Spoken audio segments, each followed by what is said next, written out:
Hi hello வணக்கம் friends, welcome to cafe Theni channel. இன்றைக்கி நான் என்ன செய்ய போகிறேன்னா பப்பாளி பழம் வச்சு சூப்பரான டேஸ்ட்டான அல்வா செய்ய போகிறேங்க. பப்பாளி பழத்தில் ஏற்கனவே இனிப்பு இருக்கும். இந்த அல்வாலையும் சர்க்கரைலாம் போட்டு செய்யும்போது அவ்வளோ டேஸ்ட்டாக இருக்கும். இந்த பப்பாளி பழம் பார்த்திங்கன்னா நான் புதன்கிழமை சந்தையில் வாங்கினது. அப்போ கொஞ்சம் அரவட்டாக இருந்துச்சு. இப்போ பார்த்திங்கன்னா நல்லா பழுத்துருச்சு, ரொம்ப நல்லாவே பழுத்துருச்சு. இதில் மேலே இருக்க தோலை ஃபுல்லாக நம்ம இப்படி சீத்தி எடுத்துக்கலாம். ரொம்ப பழுத்தனால எடுக்க முடியல, கொஞ்சம் கஷ்டப்பட்டு தான் எடுத்தேன் நான். இப்போ பாருங்கள், இந்த மாதிரி எல்லா தொழியும் எடுத்துடலாம். எடுத்ததுக்கப்புறம் இந்த மாதிரி கட் பண்ணி சின்ன சின்னதாக கட் பண்ணி போட்டுக்கலாம். பப்பாளி பழம் யாருக்கு ரொம்ப பிடிக்கும்னு சொல்லுங்கள். எனக்கு ரொம்ப பிடிக்கும் பப்பாளி பழம். வெறும் வாயிலே சாப்பிடுவேன். ஆனால் பசங்கள் கொடுக்கும்போது அவங்க சாப்பிட மாட்டேங்கிறாங்க. முக்கியமாக என் பொண்ணு சாப்பிடவே மாட்டேங்கிறா. இப்படி பழமாக கொடுத்தா சாப்பிடவே மாட்டேங்கிறா. அதுக்கு தான் அவளுக்கு பிடிச்ச மாதிரி அவளோட டெக்னிக்லேயே இது அல்வாவாக நான் அவளுக்கு செஞ்சு தரப்போகிறேன். இப்போ மிக்ஸி ஜாரில் நம்ம கட் பண்ணி வச்சுருக்கிற பப்பாளி பழம் இருக்குது பாருங்கள், அது மொத்தமாக போட்டு தண்ணி ஊற்றாமல் நல்லா கெட்டி அரைச்சிக்கலாம். பேனை ஒரு பக்கம் சூடு பண்ணி நெய் ஊற்றிக்கலாம். நெய் சூடானதும் முந்திரியும் திராட்சையும் இருக்குது பாருங்கள், அது போட்டு நம்ம நெய்யில் நல்லா வறுத்து எடுத்துக்கலாம். ஃபஸ்ட்டு முந்திரி போட்டுக்கலாம். முந்திரி ப்ரௌன் கலராக ஆனதுக்கப்புறம் திராட்சை போட்டு உப்பை விடலாம். எனக்கு இது ரொம்ப பிடிக்கும். இந்த நெய்யில் வறுக்கிற அந்த வாசனை எனக்கு ரொம்ப பிடிக்கும்.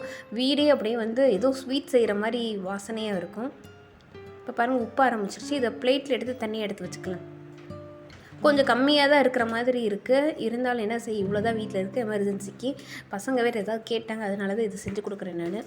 காலையில் பப்பாளி கட் பண்ணி கொடுத்ததுக்கு யாருமே சாப்பிட்லைங்க வீட்டில். நான் மட்டும் தான் சாப்பிட்டேன், என் பசங்க சாப்பிடல. அவங்களோட டெக்னிக் போனால் தானே அவங்க சாப்பிடுவாங்க. பப்பாளின்னு சொன்னால் தானே அவங்க சாப்பிட மாட்டாங்க. அதனால அல்வாண்டே சொல்லி கொடுத்துர்லாம். இப்போ நம்ம நல்லா அரைச்சி வச்சுருக்கோம் பாருங்கள், பேஸ்ட்டாக அரைச்சி வச்சுருக்கேன். அந்த பேஸ்ட்டு இதில் போட்டுடலாம். பப்பாளி பேஸ்ட்டை போட்டுடலாம். நடுவில் கொஞ்சம் கட்டி இருக்கு பாருங்கள், அதெல்லாம் நம்ம எடுத்துக்கலாம். அந்த மாதிரி இருந்தால் நீங்களும் எடுத்துருங்க. இப்போ இதை நல்லா வதக்கி விடுங்க. அதில் இருக்க தண்ணியெல்லாம் நல்லா ட்ரை ஆகணும். அப்படி வதக்கி விடுங்க.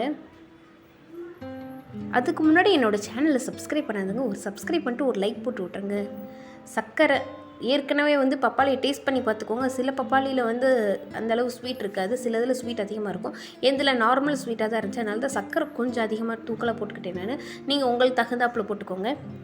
இப்போ சர்க்கரையை நம்ம வதக்கும் போது சர்க்கரை நல்லா உருகி மறுபடியும் கெட்டியாகும். அதுதான் இங்கே நடந்துக்கிட்டு இருக்கு. இப்போ கைவிடாமல் கிண்டிக்கிட்டே இருக்கலாம். ஆனால் சிம்மில் வச்சு பண்ணலாம். ஹை ஃப்ளேமில் வச்சோம்னா டக்குன்னு பிடிச்சிரும். சோள மாவு இருக்குதுன்னு வச்சுக்கோங்க. உங்கள்கிட்ட ஒரு 2 ஸ்பூன் சோள மாவு இப்படி எடுத்து கொட்டி வச்சுக்கோங்க. இதில் நல்ல தண்ணி ஊற்றி கட்டி இல்லாமல் கரைச்சி கொஞ்சம் கொஞ்சமாக நம்ம கிண்டி வச்சுருக்கோம் பாருங்கள், அந்த பேஸ்ட்டில் அதில் ஊற்றி கொஞ்சம் கொஞ்சமாக இந்த மாதிரி கிண்டுங்க. மொத்தத்தையும் ஒரேடியாக கொட்டி நீங்கள் கிண்டுனீங்கன்னு வச்சுக்கோங்களேன், டக்குன்னு நான் கிண்டும் போதே தெரியுது பாருங்கள், அந்த பக்கமில் கெட்டி ஆகிக்கிட்டு. அதனால் கொஞ்சம் கொஞ்சமாக ஊற்றி கிண்டணும். மொத்தமாக ஊற்றினா டக்குன்னு கெட்டியாயிரும். இப்போ கொஞ்சம் எனக்கு தேவையான அளவு ஊற்றியாச்சு. இப்போ கை விடாமல் கிண்ட ஆரம்பிச்சிடலாம். கை விட்டோம்னா அங்கங்கே கெட்டிக்கிட்டே நின்றுக்கிறோம்.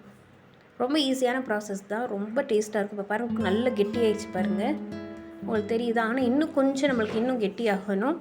அதை கைவிடாமல் கிண்டிக்கிட்டே இருக்கலாம். இப்போ பாருங்கள், எடுக்கும்போது எவ்வளோ நல்லா சாஃப்டாக வருதுன்ட்டு.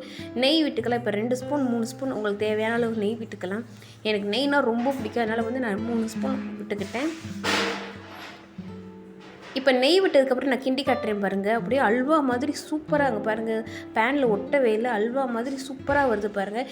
இதான் கரெக்டான பக்குவம். இப்போ நம்ம வறுத்து வச்சுருக்கிற திராட்சை முந்திரி இருக்குது பாருங்கள், இதை இதில் கொட்டி எடுத்துக்கலாம். டேஸ்ட்டு அவ்வளோ, எனக்கு ஸ்வீட்லாம் சூடாக சாப்பிட ரொம்ப பிடிக்கும். அவ்வளோ டேஸ்ட்டாக இருந்துச்சு. உங்களுக்கு பார்க்கும்போது தெரியும், நான் வதக்கும் போது தெரியும் பாருங்கள், பேனில் ஒட்டவே இல்லை, அந்தளவு சூப்பராக இருக்குது. அப்போனா இப்போ நம்மளுக்கு அல்வா ரெடின்னு அர்த்தம். இப்போ இது ஆறுனதுக்கப்புறம் பரிமாறி பசங்களுக்கு கொடுக்கலாம். நான் சொன்ன மாதிரி என் பசங்களுக்கு இது பப்பாளி அல்வாண்டே தெரியலை, அந்தளவு என்ஜாய் பண்ணி சாப்பிட்டாங்க. பாருங்கள், பார்க்குறதுக்கு எப்படி இருக்குன்ட்டு. கலர் ரொம்ப அழகாக இருக்குங்க, நேச்சுரல் கலர் தான். எவ்வளோ அழகாக இருக்குன்னு பாருங்கள். ஸோ சப்ஸ்கிரைப் பண்ணுங்கள், லைக் பண்ணுங்கள், ஷேர் பண்ணுங்கள். பாய்.